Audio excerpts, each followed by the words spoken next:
আসসালামু আলাইকুম, welcome to my new blog. ঘুম থেকে উঠে দেখি যে অনেক বৃষ্টি পড়তেছে, আর ওইদিকে যায় দেখি যে তারা আসছে বিয়ের উপলক্ষে টাকা নেওয়ার জন্য। তা আমি একটু লুকায় লুকায় ভিডিও করতেছিলাম। তো আজকে যেহেতু বউ ভাত, আমাদের কোনো কাজ নাই, আমরা এখানে বসে আড্ডা দিতেছিলাম। তো তারপর আমরা সবাই মিলে রেডি হয়ে আমরা বের হয়ে যাই, কারণ আমাদের অলরেডি অনেকটা লেট হয়ে গেছে। আর আমরা আসলে ইচ্ছা করে লেট করে বের হয়েছি, কারণ ছেলের বাড়ি মেয়ের বাড়ি থেকে 10 মিনিটের রাস্তা। তো যার কারণে আমরা ইচ্ছা করেই বের হয়েছি দেরি করে। তারপর আইসাই আমরা খাবার টেবিলে বসে গেছি। আর আমি তো বিয়ের দিন খাইতে পারি না, এর জন্য আমি এইখানে আগেই বসে গেছি যে আজকে মিস করা যাবে না। তো খাওয়া দাওয়া শেষ করে আমি এখানে আসছি। আয়সা তো দেখতেছি যে ওদের ফটোশুট চলতেছিল। তারপর আমরা ওদের সাথে ছবি তুলি, আর ছবি তুলে আমি আগে চলে যাই, কারণ আন্টি আমাকে বইলা দিছিল যে না, আমি আগে চলে যাই। আর আমার ননদরে কিন্তু মাশাআল্লাহ অনেক সুন্দর লাগতেছিল। যাই হোক, ওদের জন্য আপনারা সবাই দোয়া করবেন যেন ওরা ভালো থাকতে পারে। তো আমি ওদের বাসাটা ঘুরে ঘুরে দেখতেছিলাম, কারণ আমি তো কখনো দেখি নাই।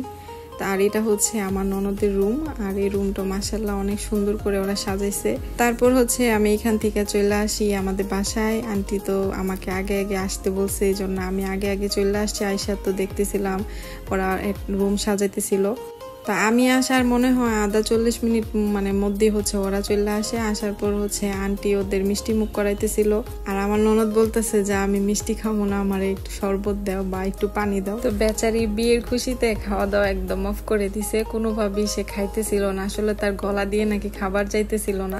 যাই হোক, মেয়ে আসছে, মেয়ে আসার পর তার দুলাভাই তাকে সালামি দেয়। সালামি দেওয়ার পর তো সে মহা খুশি। তারপর ছেলের পক্ষ থেকে দুইজন আসছিল, আমরা তাদের নাস্তা দিই। আর আমি এগুলো কোনো কিছু ভিডিও করতে পারি নাই।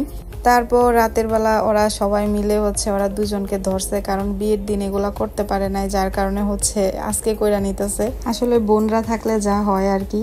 তো আমিও এখানে ছিলাম না, আমার ফোন দিয়ে আসছি, বলছি যে তোমরা এগুলো ভিডিও করো, আমি পরে দেখা নিবনে। কিন্তু মজার বিষয়টা কি জানেন, দুষ্টামি করলো ওরা, কত কিছু করলো ওরা, টাকাটা কিন্তু ঘুরা ফিরা আমার হাতেই আসছে। যাই হোক, শত হইলেও কিন্তু আমি বড় ভাবি ওদের, এজন্য টাকাটা আমার হাতে আসছে। তো যাই হোক, ওদের দেখে অবশ্যই সবাই মাশাআল্লাহ বলবেন, ওরা যেন অনেকটা ভালো থাকতে পারে। তো তোমাদের জন্য অনেক অনেক শুভকামনা রইলো। তো আজকে ব্লগটা এখানেই শেষ করতেছি, দেখা হবে নেক্সট কোনো ভিডিওতে। এই পর্যন্ত সবাই ভালো থাকেন, আল্লাহ হাফেজ।